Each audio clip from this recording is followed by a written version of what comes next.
Je rencontre aujourd'hui René Binette, qui est le directeur général de l'Écomusée du Tiers-Monde, et on prépare un encan qui aura lieu mardi. Et pour tout savoir au sujet de cet encan, la meilleure personne à qui parler, c'est René Binette. Bonjour René, bienvenue. Bonjour Winston, mais tu es très bien placé pour en parler toi aussi. Oui, Étant donné que nous sommes des collaborateurs depuis de si nombreuses années. absolument. Et puis, il faut dire que c'est Winston qui va faire l'encan crié, parce que présentement, c'est l'encan en ligne, l'encan virtuel. Mais Je fais ça avec Annie Reynaud. 17 mai, oui, ouais, absolument. à 20h. C'est ça, c'est le 16. La soirée d'encan crié, c'est mardi le 16. C'est ça, exactement, c'est ça. On va le répéter, c'est le 16. Oui. Mais il y a une exposition en cours qui est le contenu de cet encan à la fois virtuel, et j'aimerais que tu m'en parles un petit peu, virtuel et en... Oui, voilà, parce qu'en fait, il y a un encan bénéfice, bien sûr, pour que les profits servent à appuyer la mission de l'écomusée, mais en plus de cette soirée bénéfice, c'est une exposition qui est ouverte gratuitement au public jusqu'à dimanche, en fait. L'exposition est en cours, c'est possible aujourd'hui d'aller à l'écomusée et de découvrir cette exposition Variations sur l'art d'ici, 66 œuvres qui tracent une espèce de panorama, pourrait-on dire, de la création d'ici, avec autant un certain nombre de grands noms du 20e siècle au Québec, et également des personnes qui sont plus dans des jeunes créateurs, ou en tout cas ou des créateurs émergents, pourrait-on dire, avec des artistes du quartier aussi. Alors, c'est ce qu'on propose. C'est un double événement d'une certaine façon, une exposition et l'encan au profit de l'écomusée. René, pour ceux qui ne connaîtraient pas l'écomusée, peux-tu nous expliquer un peu comment ça a été créé, où ça se trouve, un petit peu l'histoire du... Oui, c'est ça. Oui, l'écomusée se définit comme un musée d'histoire et un musée citoyen. Alors, musée d'histoire parce que nous racontons l'histoire du Montréal populaire, du Montréal industriel et ouvrier, pourrait-on dire. On est en plein cœur d'un ancien quartier industriel et ouvrier, toujours un quartier populaire qui s'appelle le Centre-Sud de Montréal. Alors, donc, c'est autour du pont Jacques-Cartier, près de la maison de Radio-Canada, hein, les métros Frontenac, Papineau, Baudry, Berry-UQAM, hein, c'est un peu en bas de la côte, en bas de Sherbrooke, pourrait-on dire. Alors, comme je le disais, c'est un quartier autrefois où il y avait beaucoup de familles ouvrières, et où, au début du 20e siècle, les trois quarts des logements n'avaient ni bain ni douche. Hein, c'était des logements anciens. Pour cette raison-là, on a construit dans le quartier des bains publics, des piscines publiques, mais qui servaient aussi pour l'hygiène. Et en 1927, on a ouvert la piscine généreux, le bain généreux, hein, ce qu'on appelait le bain généreux, et l'écomusée occupe maintenant les locaux de l'ancien bain généreux, donc qui a fermé ses portes en 92. Nous, on s'y est installé en 1996. Alors, c'est depuis 1996 que sur la rue Adadégan, on présente nos expositions. C'est un bâtiment magnifique, vraiment un bâtiment art déco. On reconnaît la forme de l'ancienne piscine, mais en même temps, c'est aménagé pour accueillir des expositions, et c'est le temps d'en profiter. Là, on a à la fois l'exposition permanente et cette exposition Variations sur l'art d'ici jusqu'à dimanche. C'est ça, donc il y a des expositions à l'année. Oui, exactement, c'est ça. Oui, voilà, c'est ça. On fait des expositions qui racontent la vie au travail d'autrefois, qui racontent l'histoire du mouvement citoyen aussi. Quand on dit musée citoyen, c'est ça aussi, c'est de montrer comment, par la débrouillardise, la solidarité, les gens dans un quartier comme celui-là ont réussi à se donner des outils pour se prendre en main. L'exposition qui va suivre, Variations sur l'art d'ici, va être une exposition qui va souligner le 60e anniversaire. J'espère que je ne me trompe pas de chiffre, là, mais en tout cas, c'est l'anniversaire de fondation de la Ligue des droits et libertés.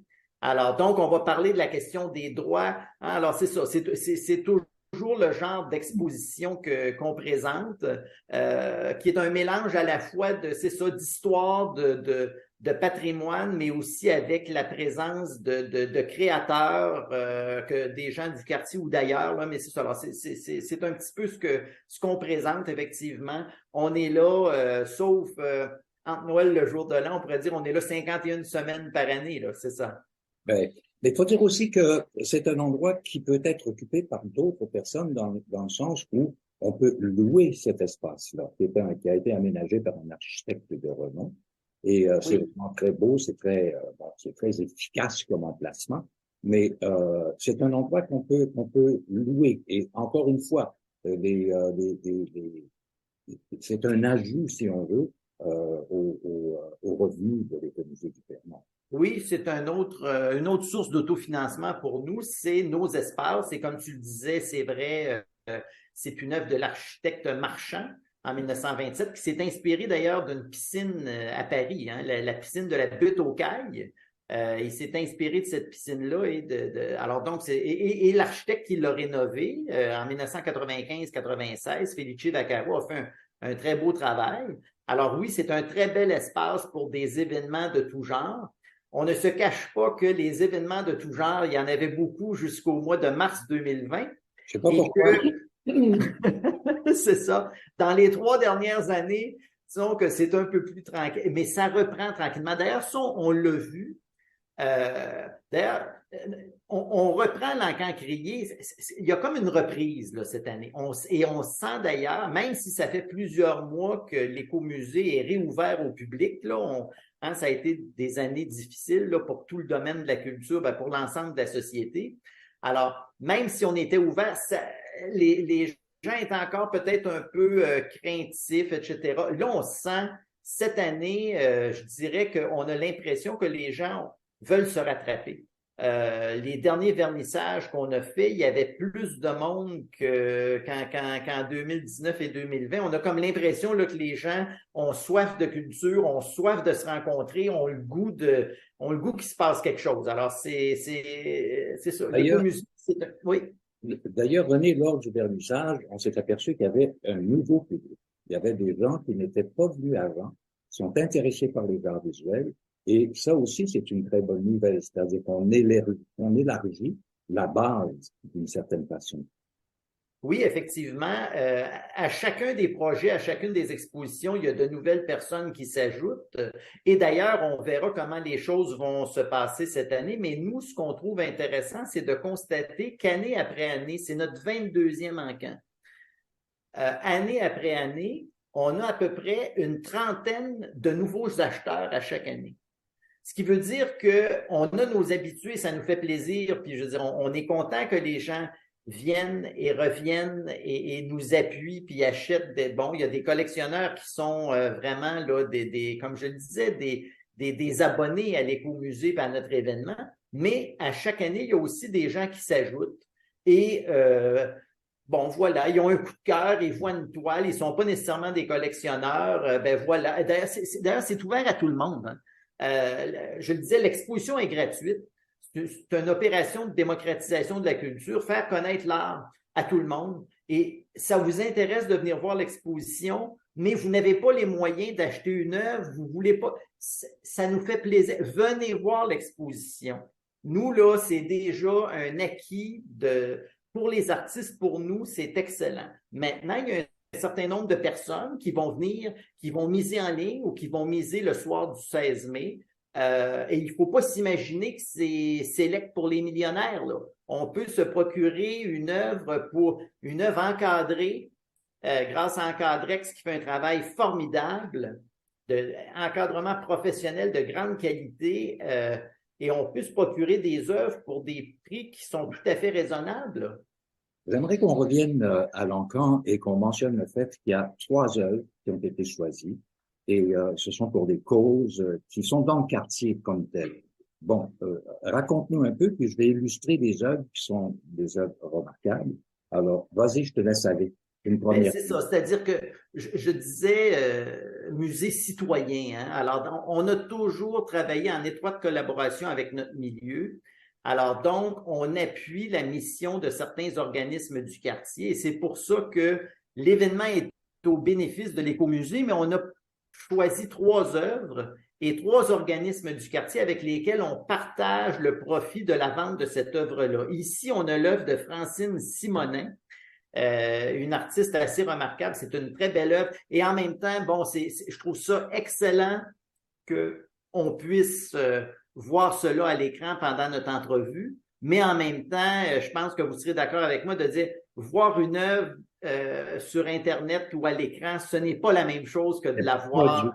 Alors, moi, je vous invite vraiment, tu sais, regarder un beau livre de reproduction, c'est bien, mais bon sang de venir voir l'œuvre. Alors, mais là, je continue sur. Alors donc, Mère avec pouvoir, c'est un organisme qui offre des logements à coût très modique pour des femmes monoparentales qui retournent aux études ou qui se réinsèrent sur le marché de l'emploi. Alors, c'est comme une espèce de plaque tournante qui permet à ces femmes-là de venir s'intégrer sur le marché du travail. On a une autre cause qu'on appuie, c'est l'Auberge du Cœur Le Tournant, qui est plus celle-là pour les jeunes hommes qui ont des difficultés d'insertion. En fait, ils cherchent de l'habitation. C'est un lieu pour éviter que des gens tombent dans l'itinérance, finalement, là, pour essayer de les réinsérer. Alors, on partage avec eux l'œuvre